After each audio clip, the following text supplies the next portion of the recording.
Que se passe-t-il si la courroie de distribution ou la chaîne du moteur se casse d'un coup? Aujourd'hui, on va tester ça. On appuie à fond sur l'accélérateur et on commence par arracher la courroie accessoire. On constate que cela n'a pas impact immédiat sur le fonctionnement du moteur. Le moteur continue à tourner normalement et la voiture peut toujours avancer. Mais certains équipements cessent de fonctionner. La direction assistée ne marche plus, le compresseur de climatisation est à l'arrêt et l'alternateur ne produit plus d'électricité. À ce moment-là, toute l'électricité nécessaire au moteur provient uniquement de la batterie. Ensuite, on va enlever la courroie de distribution. J'enlève la courroie pendant que l'accélérateur est à fond.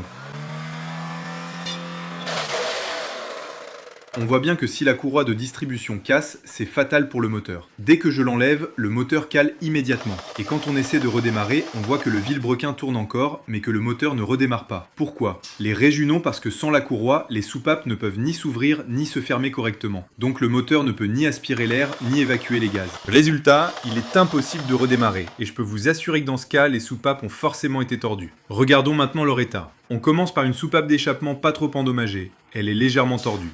Maintenant, regardons une soupape d'admission. Elle est déjà en forme de S. Et une autre, c'est encore pire. À ce stade, la soupape ne peut plus se refermer complètement. Du coup, pendant la phase de compression du moteur, les gaz comprimés s'échappent par cette ouverture vers le collecteur d'admission. Résultat, pas de compression, donc pas de démarrage. Et une fois dans cet état, pour réparer, il ne suffit pas de remplacer les soupapes d'admission et d'échappement. Il faut aussi roder chaque soupape car elles doivent parfaitement s'ajuster au siège de soupape sur la culasse. Sans rodage, il risque d'y avoir des fuites. Donc si un jour en roulant vous sentez que la voiture perd soudainement toute puissance, que de la fumée sort du moteur, surtout n'essayez pas de redémarrer. Il se peut fortement que ce soit la courroie ou la chaîne de distribution qui est cassée. Et si vous tentez de redémarrer dans cet état, le piston risque de percuter directement les soupapes, les tordant encore plus. Et là, la réparation ne consistera plus simplement à changer la courroie ou la chaîne. Il faudra peut-être aussi remplacer toutes les soupapes, voire les pistons endommagés. Les réparations deviennent alors très complexes et extrêmement coûteuses.